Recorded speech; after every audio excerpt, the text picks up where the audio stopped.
So I thought that I would begin doing videos on my daily reminders that I have set up on my phone. Because honestly, this is one of the things that have helped me the most. With what? I don't know, just life in general, everything.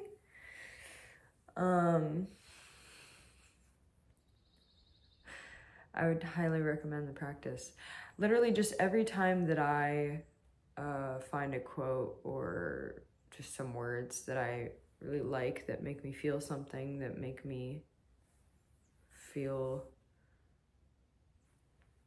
like I understand life better, or if I just think a thought of my own that makes me feel that way, then I'll put it down in my reminders and I'll set like some random date for it to remind me on. And it always ends up being perfect day for me to have heard that thing or be reminded of that thing. So at this point I have like over 200 reminders, I think, in overall. But my reminder for today, I thought it could be cool to do like a daily, I mean, I realistically probably won't do it every day, but I do get one every day. Maybe when I feel inspired, I'll do one each day that I feel like, yes, I want to talk about this one. And I didn't necessarily feel that way this morning, but now I sort of feel like I'd like to. But my reminder for today is, see, I'm not looking at it, so I'm gonna have to try to remember it because I have it on my phone, which I'm recording on. So I won't really be able to remember it very exactly how it is, but I'll write it exactly how it is in the description or maybe the title, and then you'll know. But it's something like, a renunciate never stays in one place, he flows like water. And I remember originally putting this on my reminders list because it was at the beginning of one of my periods of very consistent physical movement, and I'm not really talking about exercise, but traveling for a long period at a time, which has pretty much been my life since I was 19. I'm 26 now. I will go like 6 months on, 6 months off of traveling consistently versus like never leaving my house besides going to the grocery store or something. It'll be like that. And it's never because I plan it to be that way, or because I wanted it to be that way, or there's not really any reason whatsoever. It just ends up happening that way. And then last year, right before I started traveling again, because usually it'll be like, I'll just start traveling again for like some random, like one-off trip or something, and then I just like will keep going. I just won't come home. With no plan, no reason that I'm doing it. It's just happening. And anyways, last year when I started traveling again, I had to travel again because I used to live in Amsterdam and I had all my things still there in storage, and I had to go back and get my things. So that was the reason that I began. And then it just sort of went from there. I met friends and things like this, and then it just keeps going. But I remember right before I left, I saw something, and I don't know for sure that this is true, but I think it is, that the Dalai Lama, he does sort of like a similar pattern where for 6 months of the year he will be basically in retreat, and then for 6 months of the year he will travel around and you know, give his blessings and teach people or like do whatever he does. And basically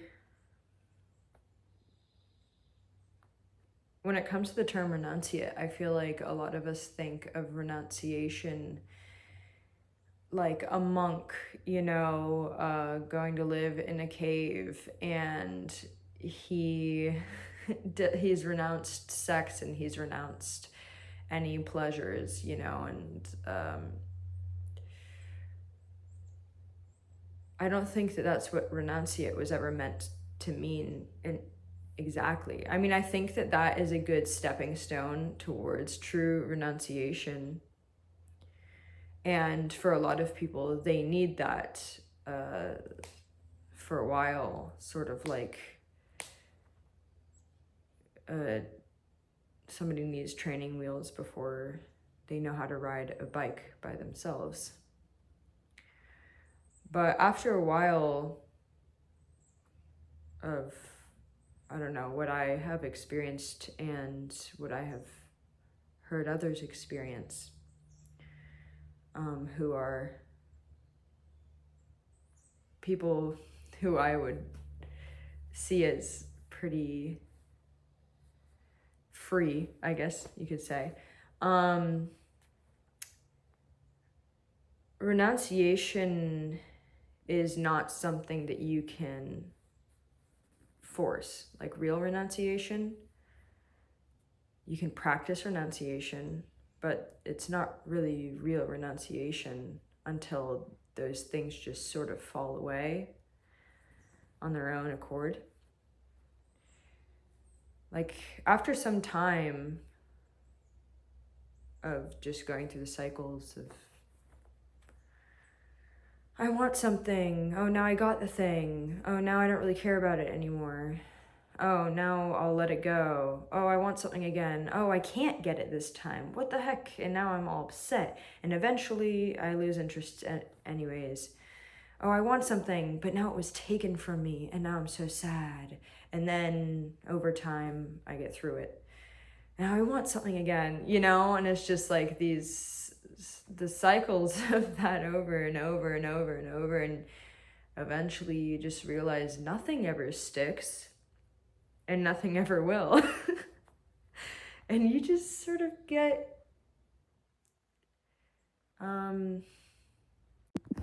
sorry, my alarm went off, so I had to restart. But anyways, you just get like I think that getting sick of it is the first step of it, but in reality, eventually, like this getting sick of it thing can push you to begin the practicing of renunciation process, but eventually it's not the sickness of it that gets you to true renunciation. It's just it just falls away. It just doesn't matter anymore. You're not sick of it anymore, and you're also not obsessed with it anymore. You just don't care anymore. So like if we give a particular example so that I can actually explain what true renunciation according to like what I think that it is, I mean, what do I know? But what true renunciation means to me, and to give a good example of that, if you were to take sex as a an example, how like a lot of people specifically say, I'm a renunciate, I can't have sex, like that's one of the things you're supposed to renounce, so I won't have sex, but in reality, like those same people who do that, who they still want to have sex, but they have chosen to be a renunciate, and so they have given up sex, then really they haven't given up anything at all. They might not be having sex, but they're probably thinking about sex all the time.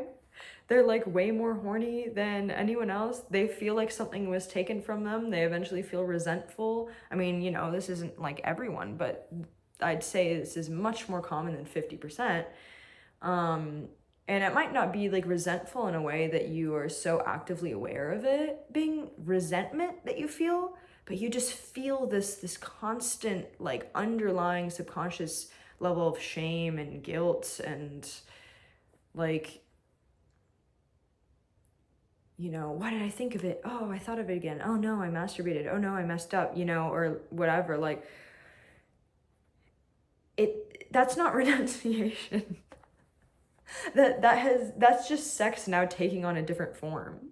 Instead of you like actually going out and like having sex all the time or whatever, it's just become a fantasy that lives in your head constantly, or a burden of shame and guilt and not thinking about sex all the time. You know, it actually ends up becoming like an obsession of needing to give it up. Now it's a new obsession instead of just like the obsession of wanting to have sex with somebody all the time, or like having sex with somebody all the time. Is the obsession with like wanting it, not being able to want it, like giving up the wanting. Like it's a whole new process now. So you might have given up some kind of physicality of it, but you've certainly not given up the burden of sex. True renunciation would be just getting to a point in your life where you've gone through the cycles enough times with sex or whatever it is that you just are like, I just don't care about it anymore. It's just not something I care about. And the thing is, then at that point, you can have sex. Like, sex could arise in your life due to some reason or another after you have already become like a true renunciate of sex, where you just don't care anymore, whether it happens, whether it doesn't happen, whether you think about it, whether you don't think about it. And now sex arises in your life, something happens and you have sex, and it's just, but you don't have any attachment to it anymore. Like, I just don't really care. Oh, it happened. Oh, that was nice when it was happening. There it was, and we had sex. It was beautiful at the moment, and then now we're not having sex and I'm not thinking about it anymore. Like, it's just, now I've moved on to the next moment of my life. And that's true renunciation. Is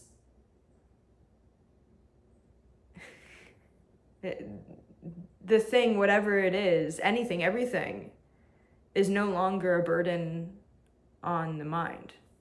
It's no longer there. You no longer give it, there's no more give and take. It's just a flow like water.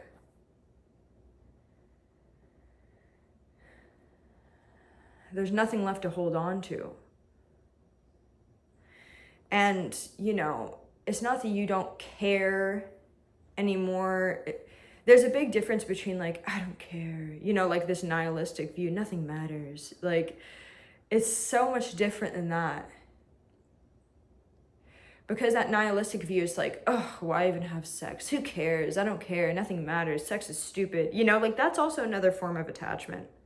That's also another form of like not renouncing, you know, because you're at that point like holding on to a view of like nothing matters.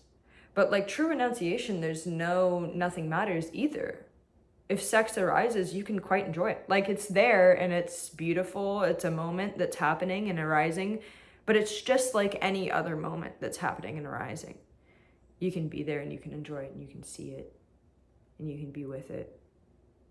And it could be the best ever, you know, but then it's gone and you flow like water into the next moment.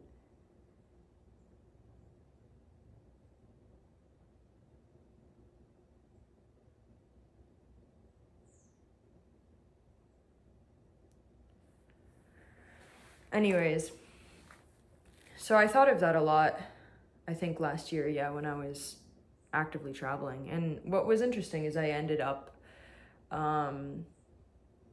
living with monks for a few months. Like, I didn't want to. It didn't, like, it wasn't something that I planned on doing. I just met some monks on the street and they took a liking to me and offered me to come and stay with them at their farm. And I was like, okay, that's quite interesting. Why not? So I did that for a while. And then I went You know, it's like, at the time that I thought, oh, it's some spiritual whatever, you know. Like, the thing is, anything that I'm talking about has no basis in spirituality. Like, you can see it as spiritual, you can see it as purely atheistic. To me, there's no difference. Like, there's a point that you can get to. It's beyond the spiritual, it's beyond the atheistic sense. Like, it just is. And that's renunciation. Like, that's surrender. There's nothing. Then everything's spiritual. Then everything's atheistic. It's just a flow like water. And God is in everything. And so therefore God is in nothing. But God is in everything. But you know, it was like, once you start hanging on to that spiritual view or that atheist view, that's just so the opposite of renunciation.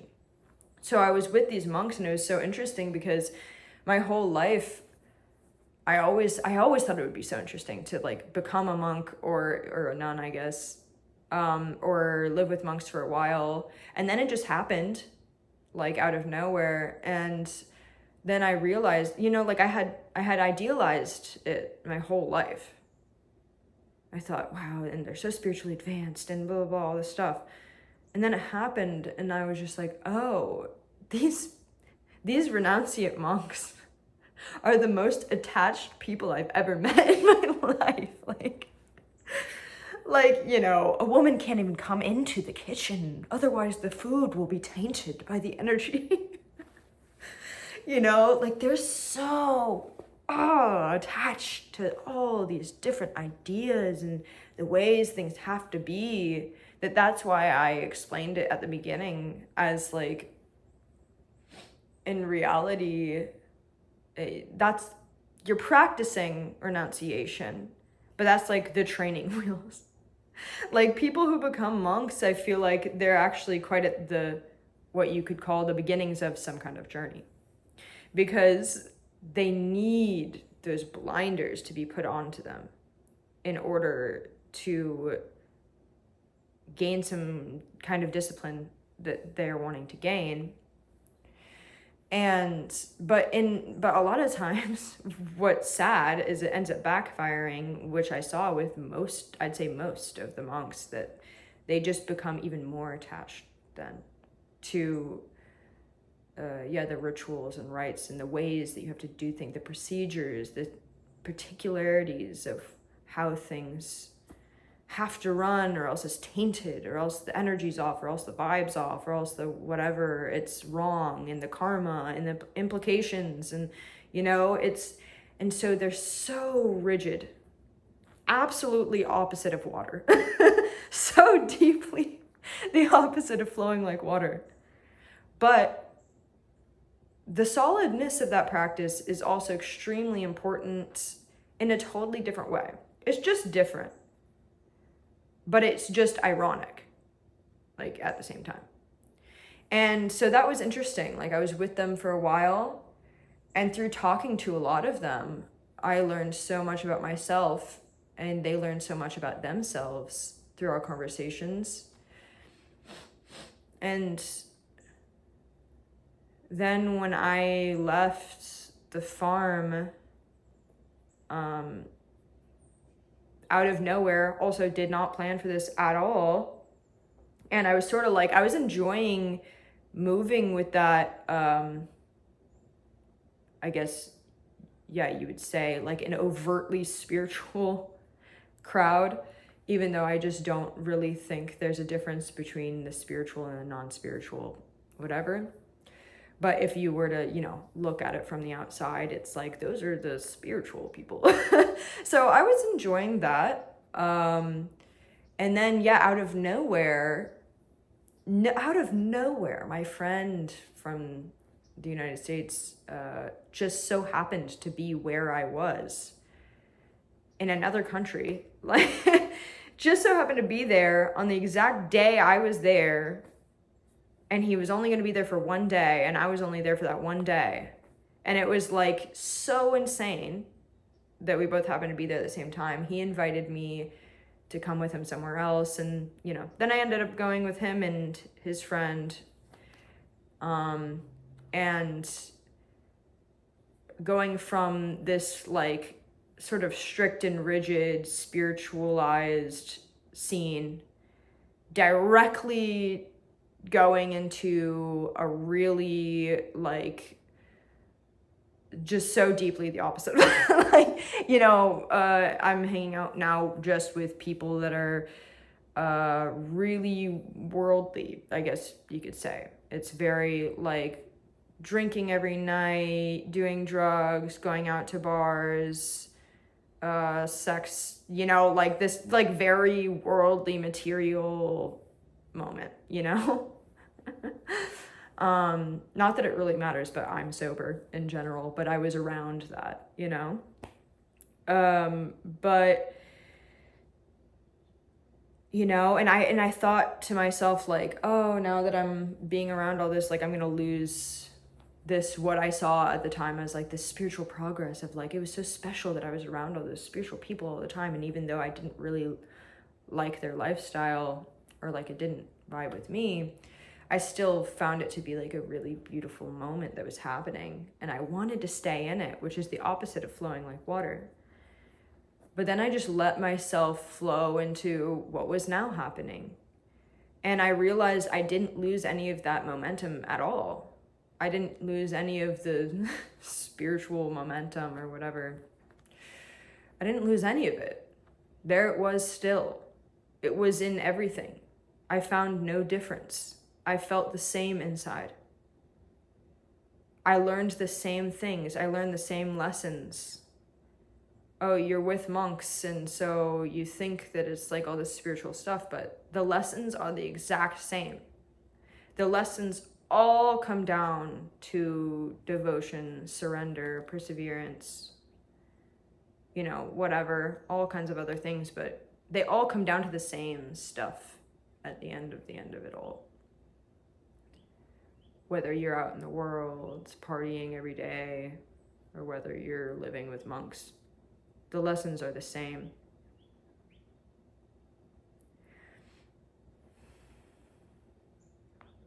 And the people are just as stuck. And you're just as stuck. Doesn't matter where you are, you're gonna be just as stuck as you would be somewhere else. In the same places, for the same reasons. It's all the same. The spiritual, the mundane, the worldly, the atheistic, whatever. It's all made of the same exact stuff. And you're there through it all.